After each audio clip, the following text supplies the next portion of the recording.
Bienvenidos, queridos hermanos de Generación Desafiante, al desafío del amor para parejas, como siempre, su host Lindsay Maru, que les acompañarán en estas 40 semanas del desafío del amor.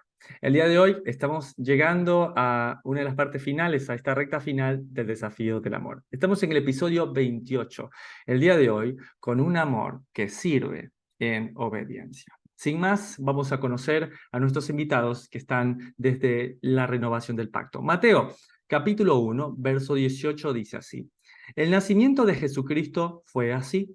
Estando desposada María, su madre, con José, antes de que se juntasen, se halló que habían concebido del Espíritu Santo. 19. José, su marido, como era justo y no quería infamarla, quiso dejarla secretamente. María, o como es su nombre en hebreo, Miriam, significa rebelde. Recuerden que los nombres son arquetipos de lo que las familias muchas veces atraviesan. Y en el tiempo del nacimiento de Miriam, ellos están continuamente contra el sistema de facto romano, por lo cual su nombre rebeldía tiene que ver justamente con la etapa bélica y de sometimiento ante los romanos que sufre el pueblo de Judá. Y José viene del nombre hebreo Yosef, que significa que Dios añada o Dios añadirá algo a través de sus vidas. Ahora, el tema es que no se entiende mucho este concepto de que estando desposada María con José, con su esposo, ha concebido de forma virginal y ahora José, su marido, quiere dejarla, pero hacerlo secretamente. Entonces, para entender en qué aspecto estamos, tendríamos que entender culturalmente cómo es una boda hebrea. Y para eso quiero compartirles esto que escribí para ustedes. La boda hebrea va a componer dos partes. La primera, llamada Kiddushin, que viene del hebreo, del plural de la palabra santificar o apartar, que es Katosh. ¿Sí? El hombre propone matrimonio y la mujer acepta voluntariamente. Se toca shofar, la novia sale de casa y el novio va a su encuentro. En esta consagración se firma una ketuvá, un acuerdo con las condiciones del pacto matrimonial. A partir de aquí serán esposos, pero sin intimidad conyugal. No vivirán juntos. Eso es importante. Aunque ya están separados el uno para el otro, de hecho, la separación que exista requerirá un get, divorcio legal con los debidos procesos. Entonces, si bien en nuestra forma occidental de ver las cosas, normalmente una pareja va y se casa al momento de que firma un papel y luego hay una especie de boda eclesiástica. Acá se hacen dos tiempos. El kiddush, que tiene que ver con un compromiso, que es la ketubá, donde el marido pues se compromete a que el varón va a construir la morada en la tierra que recibe como heredad, y por su parte la mujer se prepara, se atavía, ¿sí? Y en vela, en espera de la llegada de su esposo. Ella prepara el vestido, prepara todo lo que va a necesitar como habilidades, de hecho, en la casa que su marido le va a llevar, ¿sí? Y a pesar de que ahí no hay intimidad matrimonial, si solamente una promesa, si hubiese un divorcio por algo que hubiese pasado, necesita tal cual como fuese un divorcio legal, un get o una separación. El padre, durante este tiempo, envía a la novia regalos, arras o promesas de que su hijo volverá pronto para tomarla y elevarla. De hecho, eso es lo que significa la siguiente parte, que es el nisuin. Entonces, vayan viendo cómo este concepto de la boda hebrea, en la cual, de hecho, están José y María en este momento, están en Kiddush, están en el Kiddushin. ¿Qué quiere decir esto? Que ellos ya están separados, ellos son esposos, a pesar de no haber consumado el acto matrimonial con la intimidad conyugal. Pero esto es algo maravilloso para aquellos que tenemos la fe en el Mesías, porque hemos entendido que estamos en el Kiddushin y lo que estamos esperando es la siguiente etapa, el Nisuin, la consumación, cuando el novio nos toma y nos lleva a vivir juntamente con él, a donde está su padre. De hecho, las palabras del Mesías, a la casa de mi padre voy, ¿sí? Donde hay muchas moradas. Entonces veamos cómo es maravilloso este concepto. Y de hecho, se entiende en la Torá, en Deuteronomio, cómo este concepto está escrito. Deuteronomio 20 especifica en el verso 7: ¿Y quién se ha desposado con mujer y no la ha tomado? Aquí está. ¿Ves? Alguien se puede desposar, puede ser el esposo, pero tal vez no llegó todavía al Kiddushin, al Nisuin. Hizo Kiddushin y no hay Nisuin. Entonces dice, vaya, vuélvase a su casa, no sea que muera en la batalla y algún otro la tome. ¿Qué quiere decir? Tú haces Kiddushin, tú te casas, vas y construyes la casa, y mientras que estás construyendo la casa hay una guerra. Entonces, una de las limitancias para ir a la guerra, por ejemplo, era haberse casado, haber hecho Kiddushin, pero no haber hecho Nisuin, no haber consumado el acto matrimonial y no haber pasado por lo menos un año haciendo feliz a la mujer que tomó para sí. O, por ejemplo, haber comprado una viña, haberla cultivado y no haberla disfrutado, haber construido una casa y no haberla disfrutado. Entonces veamos cómo Dios, parte del deleite que nos da en el matrimonio o en las posesiones, tiene que ver con la alegría que podemos encontrar en el fruto de nuestro trabajo. ¿Está bien? Entonces, veamos cómo es tan importante esto. Ahora luego viene lo que nosotros conocemos como Nisuin. Nisuin, del hebreo 5375, que la palabra es nasá, que significa elevar o llevar o tomar. Luego del primer paso, el Kiddushin, habiendo el esposo preparado la casa para los dos y la mujer preparada y ataviada, el padre que está atento tanto al trabajo del uno como del otro es quien da permiso al hijo para que con toque de shofar vaya a tomar a su esposa y la eleve, trayéndola hasta la casa del padre. Aquí se realizará el segundo paso, el Nisuin, que celebra el cumplimiento de lo acordado. Un esposo que provee su hogar y una mujer virgen, pura y lista para servir a su matrimonio. ¿Ok? Entre el Kiddushin y el Nisuin pueden pasar aproximadamente un año. Un año, hermano Lincoln, y sí, porque la casa no te la regalan. Te dan el terreno, tú te esfuerzas, trabajas y en ese tiempo, pues bueno, uno va a visitar a su esposa, pero el compromiso está en no tener intimidad matrimonial. Pero ¿qué puede pasar en ese año? Mucha atención. Si bien queda bastante claro que el Kiddushin es la separación que conlleva un contrato de tal manera que a pesar de que no han tenido intimidad matrimonial, si hay algo que pasa entre los dos, entre el Kiddushin y el Nisuin, que es elevar o la intimidad, si existe un rompimiento, se tiene que firmar un get, un contrato de divorcio. ¿Sí? Entonces, usualmente, ¿qué pasa? Los dos están de acuerdo, los dos están pendientes, él se va a construir la casa en el territorio patriarcal que le han dado, y vamos a poner un ejemplo, pasan 1 o 2 meses él construyendo la casa, porque muchas veces no vivían, no eran sus vecinos, y tenías que viajar, y te vas a los 3 meses a ver tu novia para avisarle que la casa está quedando linda, que apenas esté la casa te va a llevar a vivir. Imagínense en eso. Pero miren lo que dice la palabra luego de haber entendido esto. En Mateo capítulo 1, el nacimiento de Jesucristo fue así, verso 18. Estando desposada María, su madre, con José. Ya se entiende, está desposada. Hay Kiddushin. Todavía no hay Nisuin, no hay intimidad matrimonial. Antes de que se juntasen, ¡wow! Ahí he estado todo el tiempo. Bueno, pero ahora que lo aclaramos queda más claro. Antes de que se juntasen, hay Kiddushin antes de haber Nisuin. Muchos eruditos asumen que esto fue en un promedio de 3 meses, y no hay que ser muy sabio para darse cuenta que es cuando se nota el embarazo. Entonces imagínense en eso, tú ya te gusta la muchacha, hablaste con la familia, ya está de acuerdo, firman la que tú vas, yo me comprometo a esto, yo voy a construir nuestro hogar, ella se guarda en virginidad, y cuando él regresa, imagínense lo casado, cansado de trabajar, la encuentra que está embarazada. La encuentra con 3, 4 meses embarazada con la pancita. ¿Qué?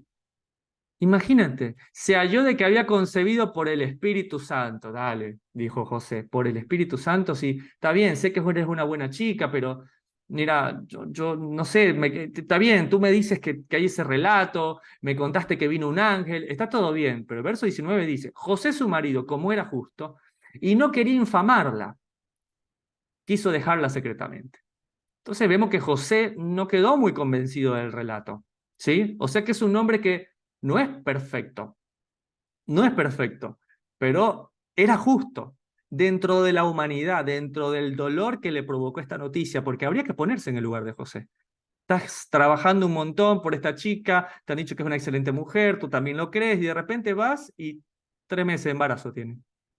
La chica te dice que fue un ángel, bueno, está bien, sí, sí, vino un ángel. Está bien, mira, sabes que no te voy a difamar, pero te voy a dejar secretamente. Eso muestra algo. Eso muestra que este hombre era justo, porque quiero ir aclarando un tema. Justicia o ser justo no es saberte solamente la Torá, es practicar misericordia también, a pesar de que puedas exigir con la Torá. ¿Y qué podía exigir? Porque él no quería infamarla, porque él no quería acusarla, como sería en el hebreo aquí. Porque miren lo que dice Deuteronomio 22, 23. Si hubiese una muchacha virgen desposada con alguno, ¿entra o no entra este caso? Entra. Miriam estaba virgen desposada con José. Ok. Y alguno la hallara en la ciudad y se acostara en ella. Mi primera pregunta para la muchacha es, ¿qué haces en la ciudad? Si tu marido está que construye y no se sabe ni el día ni la hora, cuando ya esté lista la casa, por ahí ese muchacho a las 3 de la mañana terminó la casa y lo ha visto desesperado el padre y le dice, yo sé que cuánto anhelas esta muchacha, anda a buscarla a las 3 de la mañana, tráetela a tu casa. ¿Qué hace esta muchacha en la ciudad? Entonces ahí vemos que esta muchacha no está haciendo nada bueno en la ciudad. No tiene nada que hacer, ella está desposada, tiene que esperar a su marido porque en cualquier momento llega. Y dice que la halle en la ciudad y se acostare con ella. Pregunta, ¿cómo viven en la ciudad? Fue, hermano Lincoln, eso es fácil. Todos viven pegados el uno al lado del otro, departamentitos. Allá no se puede hacer nada porque todo se escucha. Y dice en el verso 24, entonces los sacaréis a ambos a la puerta de la ciudad, donde está el juicio, donde se juzga, y los apedrearéis y morirán. La joven porque no dio voces en la ciudad. ¿Qué es dar voces en la ciudad en un contexto hebreo? Es fácil. En la ciudad todo mundo te va a escuchar. De hecho, el mandamiento dice que cuando una mujer es tomada y fue en el campo, la mujer es libre del mandamiento de ser apedreada, porque se entiende que dio voces y nadie la escuchó. Si ella en la ciudad no lo grita, es fácil, lo consintió. ¿Qué hace una mujer casada en la ciudad en vez de estar en su casa? ¿Y por qué no dio voces o gritos cuando estaba en la ciudad? ¿Sí? Y dice que van a ser los dos, la joven porque no dio voces y el hombre porque humilló a la mujer de su prójimo. ¿Ya era la mujer de quién? Era la mujer de su prójimo. O sea que se dan cuenta que entre el Kidushin podrá hacer un contrato, podrás no haberte acostado con una chica, es tu mujer. Requiere el get, el divorcio y la muerte por apedreamiento. Imagínense, en este caso, María no iba a poder ser apedreada. ¿Por qué? Porque no hay con quién acusarla. Pero sí iba a ser prominente el get, el divorcio para esto, porque era la mujer de su prójimo. Aquí está el castigo que podría haber sufrido Miriam, pero él siendo justo, dice, ¿sabes qué? Vamos a separarnos. Eso es dejarla secretamente. Vamos a hacer un get, yo voy a decir que algo no me gustó y simplemente pues vamos a dar divorcio. Recuerden también que no es difícil dar divorcio en tiempo de Jesús. Lo hemos visto en alguna de las partes en el Evangelio. Daban divorcio si no te gustaba cómo cocinaba, daba divorcio por cualquier cosa. O sea, no iba a ser un problema dejarla secretamente. Entonces, para aquellos que dicen San José, Santo José, perfecto, veamos que no, era un hombre. Era un hombre que trabajó, que se esforzó, llegó a los 3 meses a ver a su novia, a ver si esta vez por lo menos le podía tocar la mano y cuando encuentra, la encuentra embarazada. No fue fácil esto. La quiere dejar secretamente. ¿Sí? Ahora volvamos al relato. Mateo 1.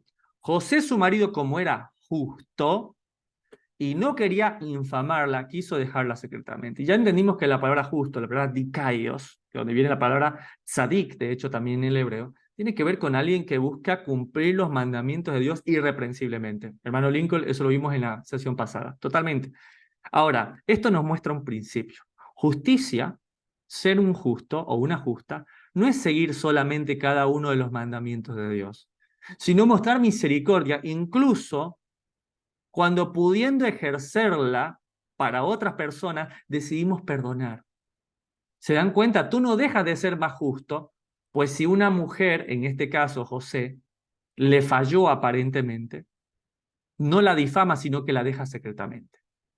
No te hace menos justo que si alguien te lastimó y te golpeó en una mejilla, tú estés dispuesto a dar la otra. ¿Se dan cuenta? Son las mismas palabras del Mesías.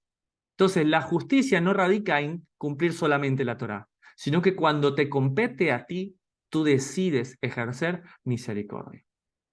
Y es así, porque de hecho, José dijo, está todo bien con el relato, pero yo de aquí me abro, ¿sí? Yo no puedo más con esta situación. Yo tengo una casa, ¿qué le voy a decir a mis papás cuando se entere? El get, por muy secreto que lo haga, voy a decirle a mis papás todo esto. O sea, esto va a ser un lío. Entonces, ¿quién tiene que interceder? Un ángel. Dice la palabra que va un ángel, se le aparece y le explica, mira, José, es cierto, lo que esta mujer ha concebido ha venido del Ruach, es de Dios mismo. Vas a llorar a ese niño va, ¿cómo? O sea, un hijo que no es mío. Voy a cuidar, voy a mantener, voy a guiar a un hijo que no es mío totalmente. Y de hecho lo sigue diciendo en Mateo capítulo 1 porque no se acaban los problemas allí. 24. Y despertando José el sueño, hizo como el ángel del Señor le había mandado y recibió ¿a quién? ¿A la novia? ¿A la amiga? ¿Cómo le llama? Su mujer. Era su mujer. ¿Se entiende el concepto de Kidushin y Nisuin? ¿Sí? Justamente. Pero quiero contarles algo. Aproximadamente tiene 3 meses aquí de embarazo. ¿Y por qué saco también lo del año? Porque me parece maravilloso y lo vamos a ver en el relato después. Que dice, pero no la conoció hasta que dio a luz a su hijo primogénito y le puso por nombre Jesús. Más o menos 6 meses más, 9 meses, un año. Lo que dura el Kiddushin y el Nisuin, el Señor respetó hasta los tiempos. Para aquellos que hablan de la perfecta inmaculada y de que la Virgen perpetua, no es así. Esta muchachita, ¿sí? Y este jovencito que sirven al Señor, esperaron el tiempo que esperarían por un Kiddushin y un Nisuin, aproximadamente un año. Nace Jesús y tiene relaciones con su esposa, y luego dice Mateo 13:55 que tiene a sus hijos con ellos, de hecho. Ahora, para aquellos que dicen, no, es que no la conoció porque no la conocía, no la había visto. Veamos cómo dice Génesis 4:1. Conoció a Adán a su mujer Eva, la cual concibió y dio luz a Caín. O sea que o realmente tuvo intimidad, o el tipo con mirarla la dejaba embarazada. Ahora, para los que creen que es así, sigamos simplemente. Tal vez dijeron, no, es que es la primera vez que vio a Adán a Eva. Pero mire lo que dice Génesis 4:25. Y conoció de nuevo a Adán a su mujer. O sea, le dijo, me había olvidado de ti. Te vuelvo a conocer. Hola, ¿cómo estás? La cual dio a luz un hijo llamado su nombre Set, porque Dios, dijo ella, me ha sustituido otro hijo en lugar de Abel, a quien mató Caín. Entonces, quedas resuelto. Cuando dice que él no la conoció durante el primer año, de hecho, se cumple hasta lo dispuesto entre Kiddushin y Nisuin, ¿sí? Un tiempo aproximado donde no tuvo intimidad con él. Entonces, pregunta, ¿cómo no escuchar consejos de una pareja tan valiente? De una mujer que pudo haber muerto, apedreada, mínimo, divorciada con problema por causa de obedecer al Señor, por causa de servir al Señor. ¿Qué tal que el servicio al Señor se te lleve tal vez lo más valioso que tienes? ¿Qué tal que el servicio al Señor se lleve tal vez lo que tú esperabas como un plan diferente? ¿Qué tal que tu matrimonio sea para estar al servicio de Dios y para inspirar a los demás? Eso hizo María. ¿Y qué tal José? Que le cambiaron el plan. El tipo capaz que era recontra de casa y estaba construyendo una casa y resulta que desde que conoce a María no va a parar de huir, no va a parar de viajar, no va a parar de dejar de vivir donde él quería por causa de servir al Señor. ¿Cómo no escuchar a esta pareja valiente, a José y María, un amor que sirve en obediencia? Eso es el matrimonio de José y María, un matrimonio que sirve por encima de las emociones, por encima de cómo se siente cada uno. Simplemente saben que su matrimonio está para servir y lo van a hacer porque sirven al Señor. ¿No da ganas de escuchar a María, a esta mujer? Por eso, mujeres, el día de hoy hay 4 consejos de María, de Miriam, para las mujeres. Consejo número 1, siervas del Señor. Ese es nuestro galardón. Entonces María dijo, he aquí la sierva del Señor, hágase conmigo conforme a tu voluntad. Lucas 1:38, que nos dice Miriam, María. Los paganos me hicieron un ídolo. Esta generación feminista también habla de empoderamiento y tantas cosas. Pero si me preguntan a mí, dice María, yo soy sierva del Señor. ¿Sí? ¿Quieres que tu vida la guíe Dios? Sé la sierva del Señor. ¿Quieres un matrimonio guiado por Dios? Sé la sierva del Señor. ¿Quieres hijos benditos, sanos? Sé la sierva del Señor. Sirve a tu matrimonio, sirve a tu esposo y con tu esposo, sirve a tus hijos y con tus hijos, sirve en la comunidad. Ustedes con el hecho mero de estar aquí en este momento, están sirviendo a su matrimonio, a su hogar, porque es un servicio para el Señor. Qué valioso consejo que nos das. Aquella que si tuviese un título que elegir, ella simplemente es la sierva del Señor. Segundo consejo de María para las mujeres, sigue a tu esposo, ora por su llamado. Un ángel apareció en sueños a José y dijo, toma al niño y a su madre y huye a Egipto. Y él tomó de noche al niño y a su madre y se fue a Egipto. Mateo 2, versos del 13 al 14. ¿Qué dice María? Dios pudo hablarme a mí. Sin embargo, eligió a mi esposo. Dios es un Dios de orden. Le he hablado en sueños 4 veces y todo fue para mi bien. ¿Te imaginas qué hubiese pasado si no le honraba? Pensemos. Cuando el Señor se le aparece, primer sueño, le dice que la reciba, que lo que ella está concibiendo es el Espíritu Santo. Número 2, segundo sueño, es para que los salve. Le dice, ya te levantas y te vas a Egipto, los van a matar. Tercer sueño, luego les dice, mira, ya está, murió Herodes, regresa a Israel. Y cuarto sueño, él se quería ir donde tenía la casa. ¿Se acuerdan? Dijo, por fin, un año, tuve que esperar. Ahora ya nació el muchachito, vamos ahora sí a mi casa. Ahora sí, me acuerdo las mesas y dice, no, no vas a ir por esa región. ¿Cómo que no voy a ir a esa región? No, allá está Arquelao, ese es peor que Herodes. Ahora te vas a ir a Galilea. No puede ser. Cambiados todos los planes de José. Dice Miriam, ¿te imaginas qué hubiese pasado si no honraba a mi esposo? Si no hubiera dicho, no, yo soy la sierva del Señor, yo soy la que debes adorar como dicen los paganos. No, Miriam es una mujer que está sujeta a su marido, que lo honra, que le guía el Señor, sabiendo ella eso. Por tanto, ella le sirve a su esposo. ¡Wow! Tercer consejo de María para las mujeres, prudencia, la clave en el matrimonio. María guardaba y meditaba estas cosas en su corazón. Lucas 2:19. ¿Qué tan rápido hablamos?, pregunta María. ¿Cuánto meditamos lo que diremos? Enojarse es humano, pero ser prudentes con el cónyuge es dominio propio, fruto del Espíritu Santo.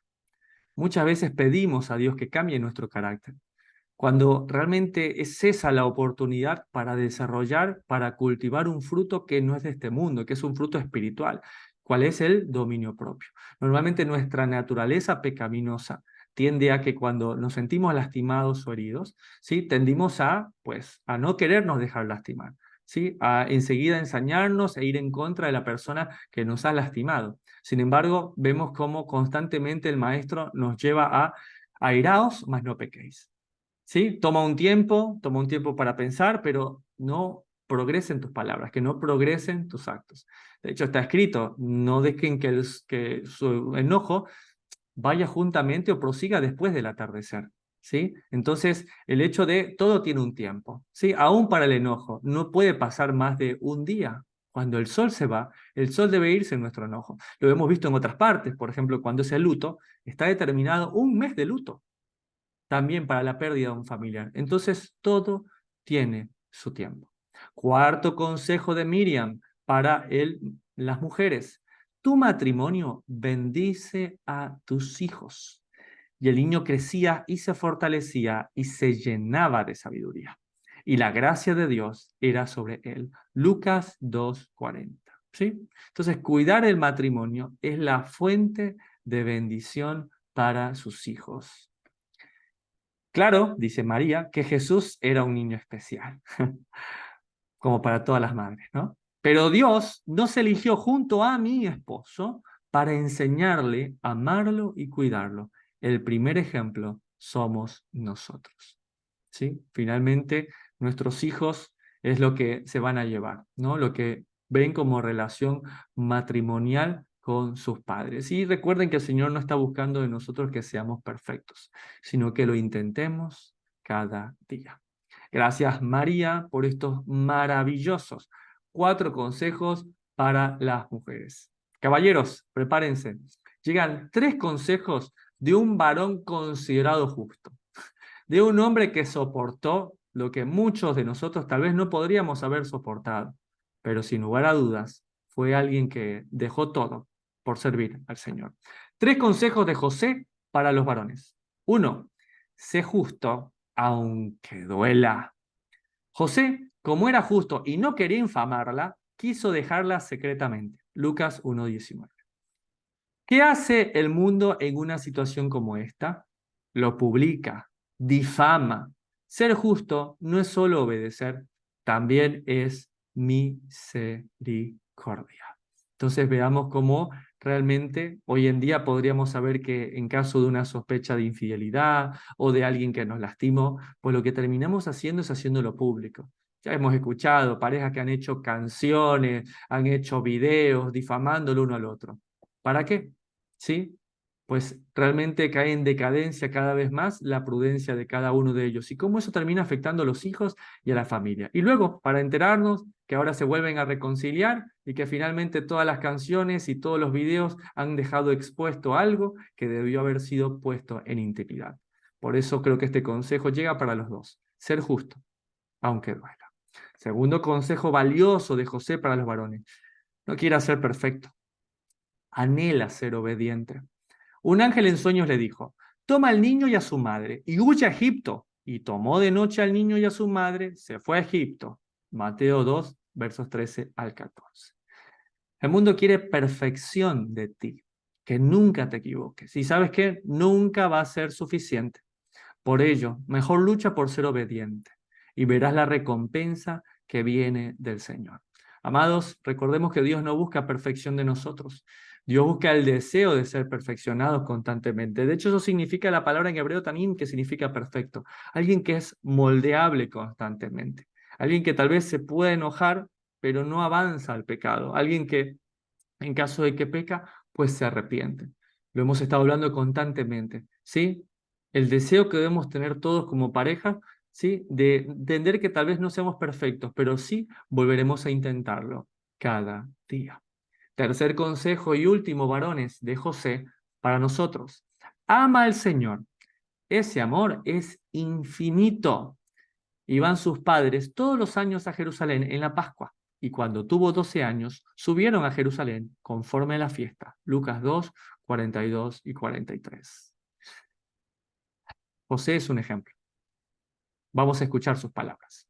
Jesús no es mi hijo, pero eso no me impidió amarlo como si lo fuese, cuidarlo, aunque ello implicó que mi vida cambiara e incluso estuviera en peligro.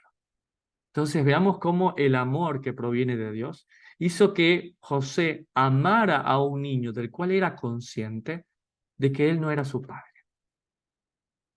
Qué gran oportunidad para aquellos que tienen esta bendición, de tal vez estar casados actualmente y tener los frutos de un matrimonio que no es el que ellos tienen. Sin lugar a dudas, es un desafío. Por eso, este es el desafío del amor. Vamos a escuchar las palabras finales de José y María. Un amor que sirve en obediencia, por encima de sus emociones, por encima de sus sensaciones. Quieren servir al Señor. Uno de los propósitos del matrimonio son los hijos. Un propósito imposible de cumplir sin una relación conyugal en Dios demostrada en un constante perdón. Recuerden, la virtud más grande del amar es el perdonar. Dice María, gracias José por aceptar el llamado de Dios, por ser valiente, por amarme y guiarme, a pesar de que ello significó arriesgar tu vida. Responde José, gracias María, porque mucho se dice de ti. Sin embargo, la verdad es clara, eres una sierva de Dios, una maravillosa esposa y para nuestros hijos una madre. Porque recuerden que Mateo 13:55 especifica los hermanos de Jesús, ¿sí? Como lo eran Jacobo, José, Simón y Judas. Y de hecho les comenta, ¿no están también sus hermanas con nosotros? Y si dice hermanas, seguro fueron más de 2. Y probablemente hayan sido en mayor número que sus hermanos, razón por la cual ni siquiera alcanzaron a nombrarlas a todas. Eso lo dice Mateo 13:55. Nuestro matrimonio, dice esta pareja, no empezó de la mejor manera, pero confiamos que el Señor tendría cuidado de ello, porque no siendo perfectos, decidimos obedecer.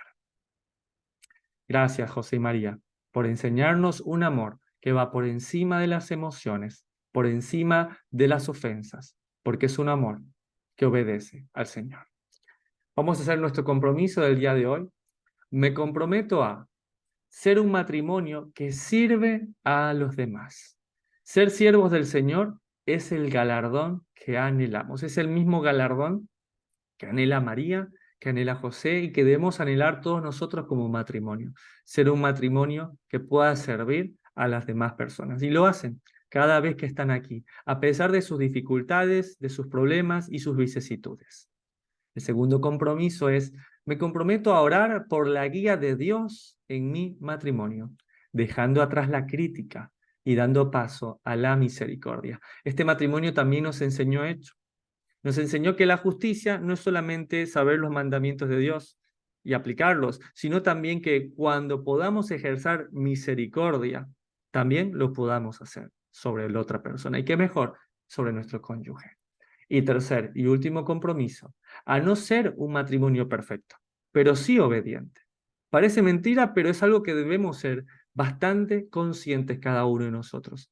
No nos hemos casado con una persona perfecta, pues tampoco lo somos, pero sí deberíamos animarnos que a pesar de cómo nos sintamos, seamos obedientes al Señor.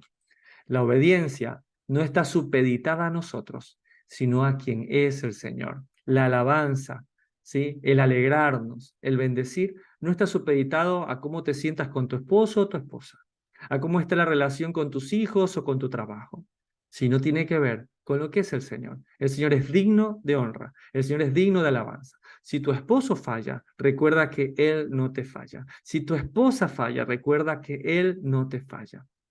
Eso es lo que hemos aprendido hoy con José y María. Un amor que sirve en obediencia por encima de las emociones. Es momento de firmar sus compromisos. Recuerden, esto no significa que no se equivocarán, sino que significa que volverán a intentarlo cada día de sus vidas. Acompáñenme a orar. Señor, gracias por este tiempo. Padre, gracias por tu palabra, gracias por estas parejas que continuamente nos inspiran. Señor, simplemente hemos leído con claridad y hemos dado el sentido de lo que está escrito en tu palabra. Señor, gracias por este ejemplo en José y María, un matrimonio que está por encima de las sensaciones, de las emociones, un matrimonio, Señor, que se dispuso a servir y a obedecerte, Señor. Gracias, Padre, te doy por este tiempo, gracias por mi matrimonio, por mi esposa, por mis hijos, por los matrimonios y familias aquí congregados, Señor. Enséñanos a ser matrimonios que sirven en obediencia, porque tú eres digno de ser obediente, de ser en gran manera exaltado, y eres digno de que nosotros seamos obedientes a ti, a pesar de lo que atravesemos y a pesar de cómo nos sintamos. En el nombre del Mesías. Amén. Esto es el desafío del amor.